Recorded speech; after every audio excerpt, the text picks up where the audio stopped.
cerita-cerita tentang masalah santet. Kenapa sih saya kok baru sekarang ini saya datang-datangin dukun dan juga tarung-tarung dengan tentang masalah santet dengan dukun-dukun santet. Nanti saya akan cerita sedikit, sahabat. Akan cerita sedikit. Saya ada pengalaman pribadi dan ada dendam pribadi sama dukun-dukun santet, ada dendam pribadi. Jadi nanti saya akan cerita. Jadi sebelum cerita caprak terus kita sholat nabi dulu lah, mumpung ini di markas besar Padepokan Anti Galau. Kain kiswah promosi. Allahumma sholli wa sallim wa barik alaihi wa ala alihi wa sahbihi. Salawat ya. Allahumma sholli ala Muhammad ya Rabbi sholli alaihi wa sallim. Allahumma sholli ala Muhammad ya Rabbi sholli alaihi wa sallim. Rabbi fanfa'na bi barakatihim wahdinal husna bi hurmatihim. Rabbi fanfa'na bi barakatihim wahdinal husna bi hurmatihim. Allahumma sholli ala Muhammad ya Rabbi sholli alaihi wa sallim. Allahumma sholli ala Muhammad ya Rabbi sholli alaihi wa sallim. Rabbi fanfa'na bi barakatihim wahdinal husna bi hurmatihim. Rabbi fanfa'na bi barakatihim wahdinal husna bi hurmatihim. Salawat istighfar, perbaiki sholat sahabat. Bisa jangan caprak pun setan belek, setan kepret pak bisa caprak pun. Aduh, serak selara boyok kayak wong tua bilang tuh. Sahabat, salam semua buat sahabat sakbeker sokbeker sahabat sakrep. Jadi begini sahabat ceritanya, saya dulu ya ketika saya sudah mukim. Jadi sebenarnya saya itu pesantren dari umur 9 tahun. Pesantren itu dari umur 9 tahun. Waktu itu pesantren saya yang pertama di pesantren Kempek Cirebon. Saya terakhir itu di Benda Bumiayu Cerampok dan 2004 itu saya selesai pesantren di situ. Dari mulai 93 2004 saya terus melanglang buana. Bapak saya adalah seorang praktisi juga, praktisi yang luar biasa dan praktisi yang terkenal dengan ilmu gaibnya. Bahkan abah saya, ayah saya juga adalah dulu pernah berguru di Abuya Bustomi Banten. Kenapa saya namanya Ujang Bustomi? Karena nama Bustomi itu adalah tafaulan di Abuya Bustomi Banten Cisantri. Jadi itulah sahabat. Kenapa namanya Bustomi? Ya, Bustomi. Jadi abah saya itu adalah seorang praktisi murid kesayangan daripada Abuya Bustomi Banten. Jadi saya pernah nanya ke abah saya, apa sih namanya Bustomi? Tafaulan, tabarukan katanya. Oh, mudah-mudahan saya berkah. Saya mudah-mudahan keturunan ilmunya, keturunan solehnya, para guru-guru dan para masyayikh saya, amin. Jadi begini, ketika saya di pesantren, abah saya itu seorang praktisi yang terkenal lah di Cirebon. Namanya itu Kiai Haji Lukman Hakim atau biasa dipanggil Haji Amak. Beliau adalah orang yang santun, bahkan kalau pagi juga sering nyuratin. Jadi beliau itu pindah hijrah ke Sinarancang itu adalah uzlah dari Luwung dan pindah ke Sinarancang. Dan di Sinarancang itu adalah babak alas di sini yang tadinya minim sekali ilmu agama, bahkan masjid pun kurang bagus. Ketika abah saya kesini semuanya lebih baik. Nah sampai di situ bahkan para dunia hitam, para praktisi ilmu hitam itu kebakaran jenggot lah intinya. Ketika abah saya di sini menata dari kehidupan yang tidak baik menjadi lebih baik. Setelah itu abah saya tahun 2004 itu meninggal. Saya masih di pesantren Bumiayu, lagi menghafalkan Al-Quran baru 15 juz.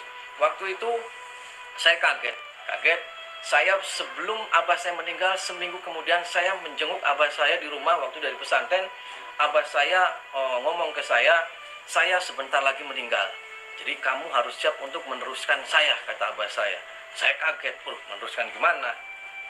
Jadi ketika abah saya sudah meninggal, saya langsung kaget karena saya dari pesantren langsung meneruskan perjuangan abah saya menemui tamu-tamu pasien-pasien semua. Jadi saya kaget deh. Waktu itu umur masih 22 tahun, bayangkan sahabat. Jadi saya masih plonga-plongo lah, plonga.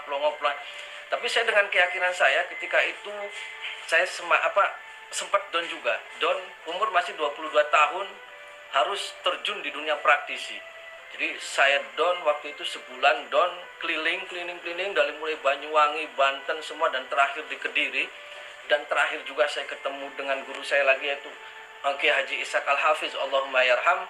Nah, beliau menasihatin saya, udah lanjutkan, teruskan perjuangan abah. Nah, waktu itu saya disemangatin oleh guru saya Kiai Ishaq Al-Hafiz. Jadi saya kembali lagi ke rumah dan saya meneruskan. Waktu itu belum saya mempunyai padepokan, saya masih rumah di bawah di sebelah masjid. Nah, sejak itu abah saya belum 40 hari sahabat. Belum 40 hari saya kan menempati rumah abah saya. Itu ada seorang paranormal datang ke rumah saya. Waktu itu saya baru belum 40 hari lah meninggal abah saya.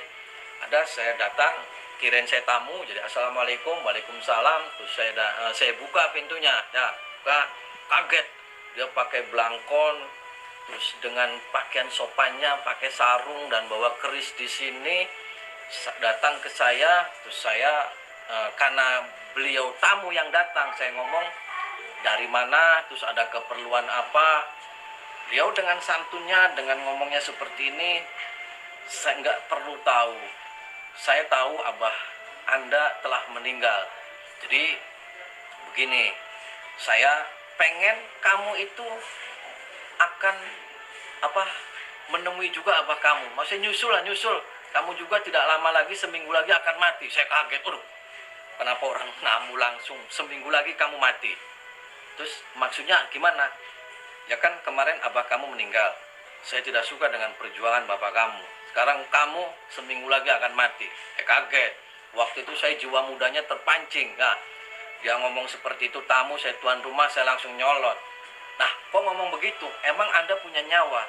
Saya punya nyawa. Oh begitu. Jadi gimana? Ya saya bilang, saya tidak takut. Saya berkeyakinan bahwasanya nyawa adalah milik Allah. Saya bilang, kalaupun saya seminggu lagi saya mati menyusul abah saya ikhlasillah karena Allah. Kalaupun tidak, terus bagaimana? Dia bilang, oke, kita tarung. Oke. Selama itu, setelah ngomong deal-dealan terus kita tarung, langsung dia permisi. Oke, permisi. Dengan permisi, waktu itu saya kasih air, saya ngobrol biasa bincang, tapi terakhir jeduk bikin jantungan, waduh. Cuman saya waktu itu ngeper juga kan, masih baru dia sudah tua kan, gondrong tua, waduh saya sangar. Nah, waktu itu saya langsung telepon guru saya, Pak Yai, ini tadi ada paranormal datang ke rumah saya. Dia ngomong saya seminggu lagi mati, katanya. Mau menyusul abah saya yang sudah meninggal. Terus gimana Pak Yai? Kata Pak Yai, terus kamu jawab apa? Saya bilang, saya saya layanin. Pak Yai malah ketawa, bagus katanya, lawan. Nah, saya waktu itu pas malam pertama dia waktu datang, ingat saja jam 4 sore. Pak Yai saya bilang, kamu tunggu tuh nanti malam jam 1 malam tuh pasti akan datang di depan rumah. Saya kan waktu itu nggak percaya lah Pak Yai ngomong seperti itu. Tapi saya tungguin saja, saya tungguin di rumah, tungguin. Ternyata benar sahabat, jam 1 malam datang di rumah saya. Dia dengan gagahnya bawa tasbih, bawa menyan, bawa keris, terus di depan rumah saya, pas di depan dia bawa langsung sila begini, head to head. Karena saya kalau di Facebook kan jarak berapa meter, itu paling ada saya kehalang kaca saja sama tembok. Saya intip, waduh ya sudah ada. Saya telepon Pak Yai, benar sudah ada, udah kamu wudhu hajar lagi. Waktu itu dia begini. Saya langsung ambil air wudhu, saya sholat, saya hadapin lagi menghadap ke sana. Saya serang lagi begini, serang. Nah, pas setengah jam kemudian ada suara ledakan, depan saya. Apa yang terjadi di depan saya ini? Ada pecahan kaca, pecahan silet, ada jarum pentul, ngeler di depan. Ada jarak berapa lah, 2 kilan ngeler di sana. Karena waktu itu saya digelapin, begitu dinyalain lampunya ternyata ya pecahan-pecahan itu dengan suara ledakan di depan saya, ternyata itu yang meledak di depan saya adalah pecahan-pecahan beling, kaca, sampai jarum pentul semuanya lah. Waktu itu ketika ledakan itu sudah, dia pergi. Itu hari pertama. Hari kedua, malam kedua pun dia sama, sahabat. Nah, pas malam ketiga, saya lupa waktu itu saya dari Jakarta, saya ketiduran. Dari Jakarta kan mopo, nah, setengah sanga nyampe rumah, setengah 9 langsung tidur di kasur. Saya lagi tidur, dilempar itu sahabat. Dengan jinnya dia, jeduk, saya dilempar sampai mental ke tembok. Saya sampai ininya geseng, saya langsung ke kaca, langsung pengen bentuk. Ternyata saya intip lagi, dia sudah ada di depan rumah lagi. Waduh, saya ingat, langsung saya ambil buru lagi, perang lagi. Apa yang terjadi, jeduk, barat gitu lagi. Terus. Nah, pas malam yang ketujuh, sahabat, malam yang ketujuh, dia itu saya lihat pas persis banget. Dia menyalakan pentol korek, pakainya korek, terus ada pentolnya. Jegres. Dia nggak tahu megang apa medianya, dia diginiin, terus nyala. Ya, begitu nyala, dia cuma ditiupin aja. Puh. Itu yang tadinya api kecil, di depan dia duduk, puk. Sampai mau menghajar ke saya, karena ada tembok pembatas. Begitu di tembok pembatas udah sebola gini, mundur lagi si api, tek, langsung naik ke atas genteng, cus, ledakan, der. Begitu saya ditengok di belakang rumah, ternyata pohon kelapa saya yang terbakar, sahabat. Aduh, begitu pohon kelapa saya terbakar, saya telepon lagi Pak Yai, ini pohon kelapa kebakar. Apa yang dijawab Pak Yai saya, guru saya? Malah ketawa, udah tungguin lagi aja. Kenapa Pak Yai? 3 hari lagi bakal ada yang meninggal. Waduh, saya kaget, ada yang meninggal. Siapa Pak Yai? Saya apa dia? Dan nanti 3 hari ada yang mati. Ternyata apa, sahabat? 3 hari lagi saya mendapat kabar dianya sudah terkapar di rumah sakit. Dan di rumah sakit sampai 4 hari di ICU, tidak bisa diabetes, is dead. Nah, dari situ muncul lagi yang lain, keren lagi tuh. Paranormalnya perempuan datang lagi. Dengan udah tua datang lagi, terbang. Wah, ini bukan cerita ngarang, nggak, bukan. Karena ini kejadian saya mendatangi paranormal, mendatangi praktisi, saya mendatangi dukun santet. Saya ada cerita sejarah bahwasanya saya dulu pernah dibegitukan, saya pernah diancam. Saya masih umur 22 tahun. Waktu itu saya masih sedih kehilangan abah saya sudah didatangi, diancam. Kan saya ya sampai sekarang kurang ajar. Jadi begitu, sahabat. Jadi ketika saya mendatangi dukun-dukun santet dan saya tarung head to head, emang dulu pernah 3 kali, malah bukan 1 kali, 2 kalinya biasa saja, yang 3 kalinya lagi di kuburan. 3 kali saya pernah. Dulu kan belum ada zaman YouTube, medsos yang lainnya. Kayaknya kalau di syuting live lagi itu keren itu. Jadi begitu, sahabat, saya mendatangi praktisi-praktisi seperti itu. Bukan karena saya adu kekuatan, karena saya banyak sekali orang-orang yang sakit, yang tidak tahu menau, ya dihajar pakai santet, ya mereka, saya yakin ketika orang menggunakan media-media santet adalah orang yang tidak gentleman lah. Kenapa sih mereka lewat belakang? Ya, kalau emang mereka merasa sakit hati atau mereka dibayar, langsung aja datang, berantem aja kan, duel enak. Kenapa kan kalau lewat belakang kayak itu kan kurang ajar. Media-media jin setan yang mereka utus untuk menyerang target. Jadi begitu. Dari 2004 sampai sekarang 2020, saya bukan sekarang mengada-ada saya mencari mencari dukun santet, karena saya ada pengalaman ketika 2004 saya pernah head to head di depan, dan yang terakhir rumah saya pernah kebakaran juga. Itu adalah dikirim sesosok seperti Banaspati, sahabat. Dulu lah kalau ngeliat berita pasti rumah saya pernah kebakaran. Itu waktu itu saya habis syuting di Serandil. Waktu itu saya masih di program 2 Dunia. Saya mau syuting berangkat ke Pulau Mas, nyampe terminal, ditelepon rumah kebakaran, saya pulang ke situ sudah rata sama tanah.